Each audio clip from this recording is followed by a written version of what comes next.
Police have been called to the woods because a hiker has found a body. The initial officers arrive and find this scene.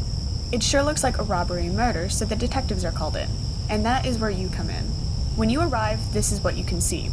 Have a look around. This is a full 360-degree scene, so use your mouse, trackpad, or finger to move your view around the scene. What do you see? What do you think could have happened? Don't forget, look all around, not just at the body. You can even zoom in and out. I'll give you a couple of minutes to look this over.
Let's have a look at this together.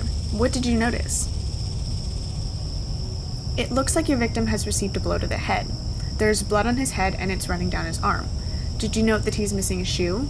Can you find the missing shoe in this scene? Let me know if you do, because I can't see it. His wallet is on the ground. What could this mean? Was this a robbery? Wait a minute, there's still money on the ground. Did you see that? And credit cards. And his watch is still on his wrist. Even his car keys are still there. Does this still look like a robbery to you? And how many of you found the bat? Remember, this is a 360-degree video. Did you look behind you? Yep, there is a bat on the grounds. Could this be the murder weapon?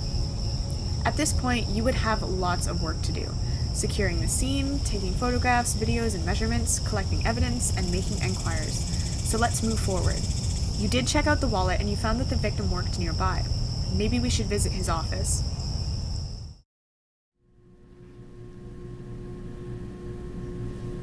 And here we are outside the victim's office. Again, this is a 360-degree video, so use your mouse, trackpad, or finger to move around and zoom in and out. What do you see here?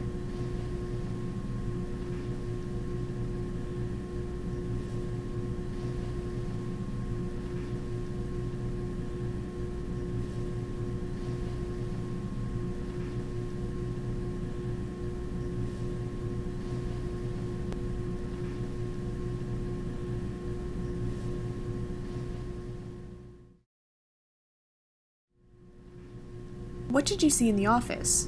The signs read that this is the office of a university professor. Now what are you thinking may have happened? Is it still looking like a robbery? Did you see the shoe on the floor?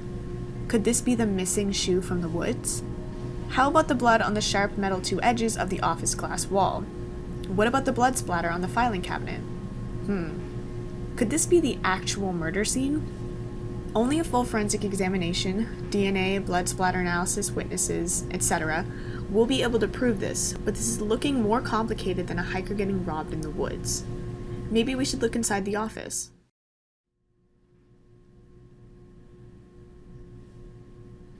And here we are inside the victim's office. Take a couple of minutes and see if you can find any more clues.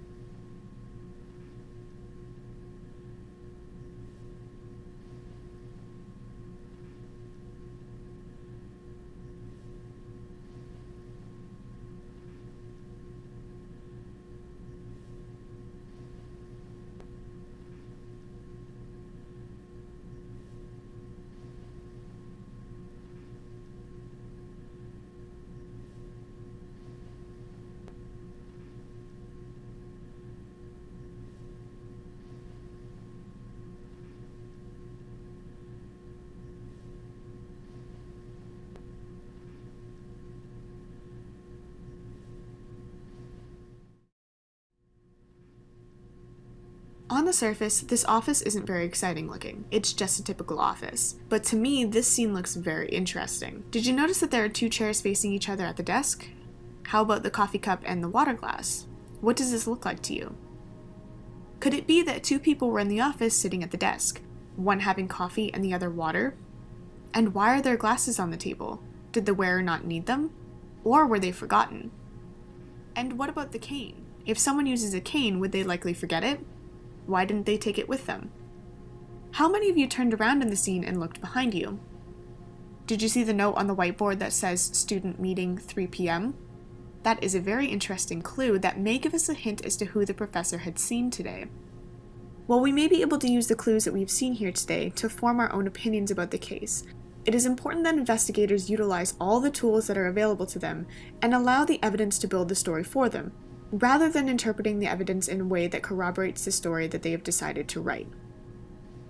Therefore, while we have an idea about what may have happened here, without conducting a full investigation, we can't tell for certain what happened to the professor.